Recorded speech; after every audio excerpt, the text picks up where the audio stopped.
ఆంధ్రప్రదేశ్ రాష్ట్రంలో తిరుమల తిరుపతి దేవస్థానం అంటే వెంకటేశ్వర స్వామి ఆలయంలో జరిగిన అత్యాచారం మాటలలో కూడా దాన్ని ప్రకటించలేనంత దౌర్భాగ్య స్థితి అది.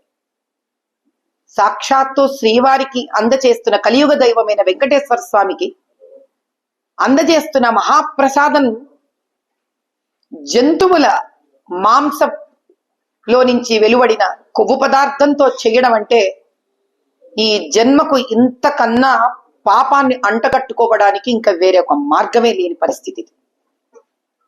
మేమందరం భక్షిస్తూ ఉన్నాం ఈ ప్రసాదాన్ని.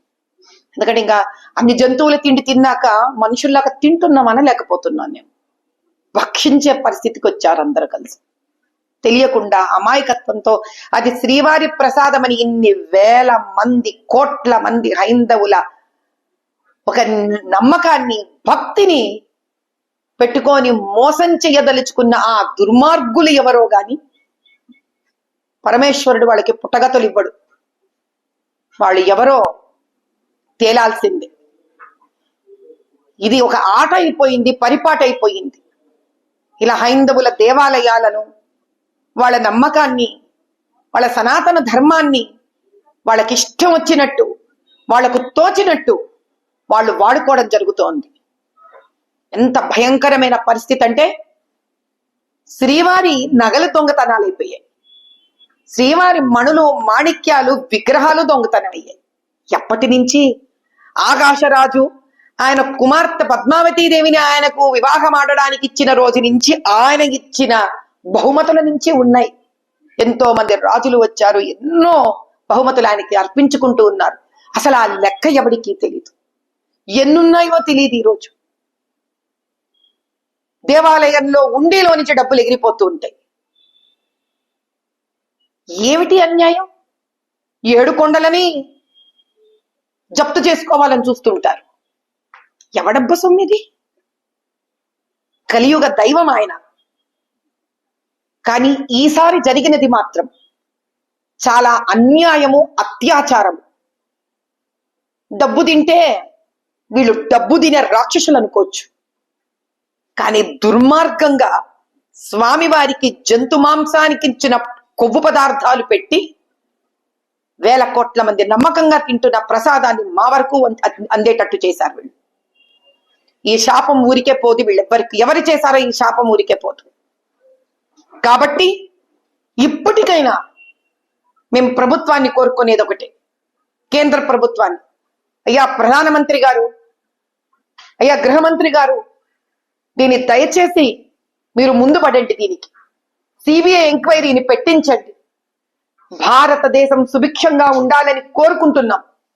ఈ ప్రసాదం సాక్షాత్ అయోధ్యలోని రామచంద్రుడికి కూడా వెళుతూ ఉంటుంది. ఏమిటి మనకి కర్మ? ఈ మత మార్పుడు పిశాచులతో ఏలబడడం ఏమిటి దౌర్భాగ్యం? చైర్మన్ మన వాడు ఉండడు, ఈవో మన వాళ్ళు ఉండరు. ఇలా మరి వేరే వేరే మతాలకు సంబంధించిన వాళ్ళ దేవాలయాలలో మన వాళ్ళని పెడుతున్నారా? వాళ్ళకి ఫండ్స్ వస్తాయి, మరి ఆ ఫండింగ్ లో మాలాంటి వాళ్ళని పెడుతున్నారా? పెట్టమనండి వాళ్ళని కూడా, అయిపోతుందిగా.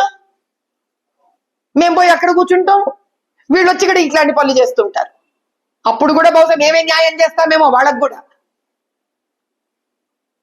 దీని రాజకీయం మీరు చేయదలుచుకున్నా హిందువులందరము మేము దీనికి రాజకీయం కానివ్వము. ఈ నిజం బయటికి వచ్చేంత వరకే మీ ఆధీనంలో ఉంది ఈ విషయం. ఈ నిజం బయటికి వచ్చింది, పటాపంచలయ్యింది. మాలోని ప్రతి హైందవుడి మనసులో ఉన్న వెంకటేశ్వర స్వామి జాగృతమైనాడు. ఇప్పుడు వేల కోట్లు, 120 కోట్ల హైందవులలో నుంచే కాదు, ప్రపంచ వ్యాప్తంగా ఉన్న ప్రతి హైందవుడి మనసులో ఉన్న వెంకటేశ్వర స్వామి జాగృతమయ్యాడు. హైందవ యుద్ధం మొదలయ్యింది. చూస్తాం ఏ విధంగా దీనికి న్యాయం జరగకుండా ఉంటుందో మేము చూస్తాం. ఇది చేసిన ప్రతి దుర్మార్గుడు బయటికి వచ్చేంత వరకు మేము ఊరుకోము. అహర్నిశలు పోరాడుతూనే ఉంటాం దీని గురించి.